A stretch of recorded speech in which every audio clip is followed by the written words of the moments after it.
What's up, guys? Welcome back to Rosie Wrestling. My name is Safe. And I'm Massa. And today we're going to be previewing the Elimination Chamber pay-per-view that will be taking place this Sunday. It is the last Raw pay-per-view before WrestleMania. So some pretty big matches, but just looking at the card, there's only 4 matches announced as of right now.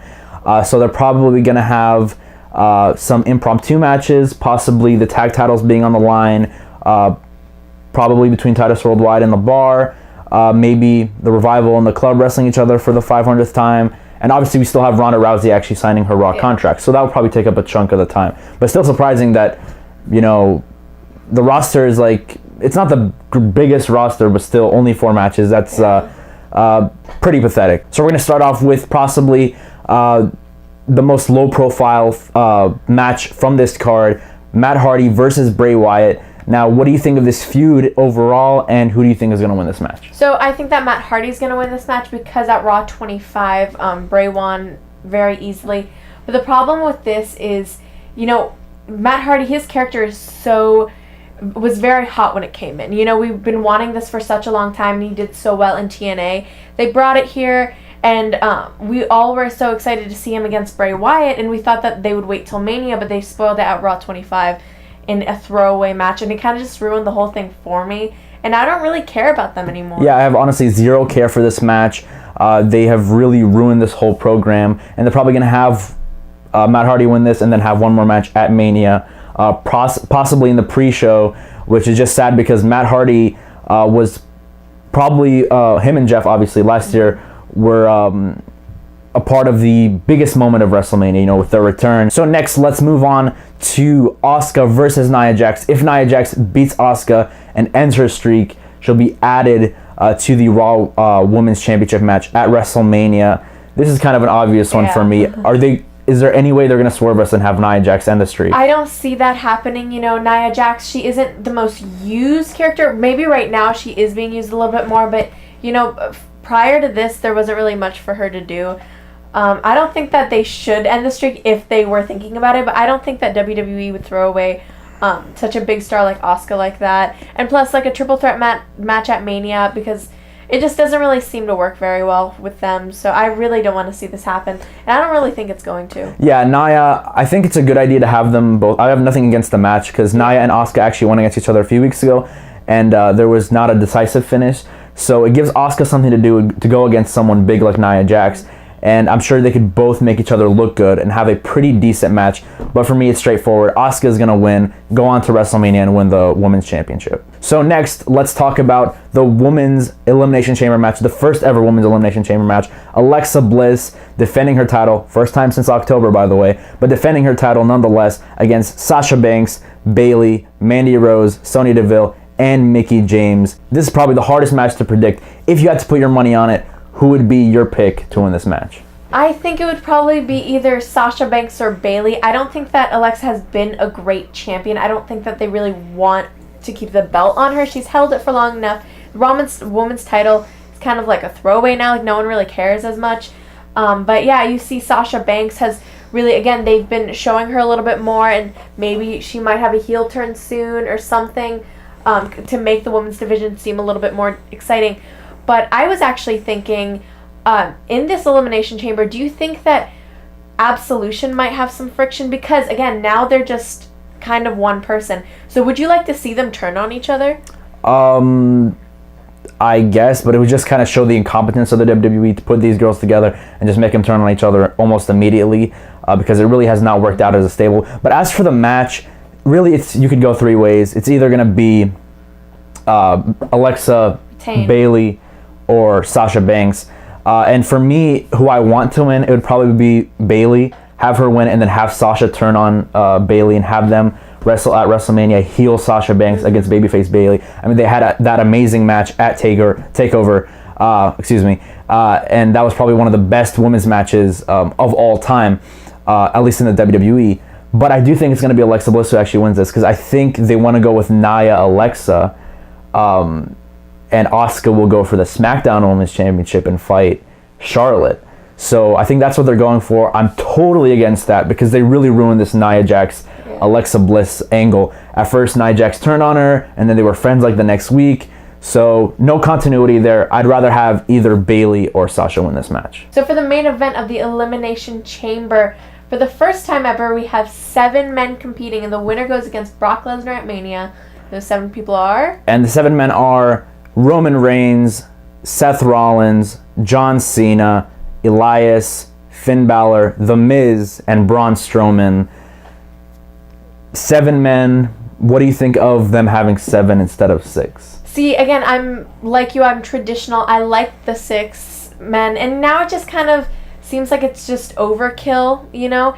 Plus, like, the Elimination Chamber was, like, their second chance at the Rumble, and, you know, it's supposed to be, there's only 6 men, there's only 6 people who have this chance, so it kind of just seems like, okay, you can have a chance, and maybe next year they'll have 8, and then none, you know? I just don't like them adding that. But what do you think about, because we already kind of know that Roman Reigns is going to win, but what do you think about, like, the dynamic that they're going to have? We already saw that gauntlet match, which was really good. See, what do you think they're going to be able to do in this chamber? I think they're going to have a fantastic match. I mean, 7 great workers. Probably the weakest link is Elias, but I still think he's very good in his role. He does his job very well, and I hope he actually goes the distance in this match. But for me, I expect a great match. I think that's what we're going to get. But there's a little, like 1% of me that says that they might swerve us because Roman Reigns is the clear-cut favorite. Like, honestly, I would put both of my kidneys on Roman Reigns. That's how confident I am that they're going to have this. That's what we thought at the Rumble, because we did have the Rumble in the middle of the show, and we were all really scared that Roman Reigns was going to win, but, you know, again, Swerve and Shinsuke won. So, I don't know. Would it be possible that they go Seth Rollins wins it, and then they have the rematch, WrestleMania 31, where they have all 3 of them? But then you could have still Roman win and pin Brock. I think that's a smart idea. Would you want that to be the case?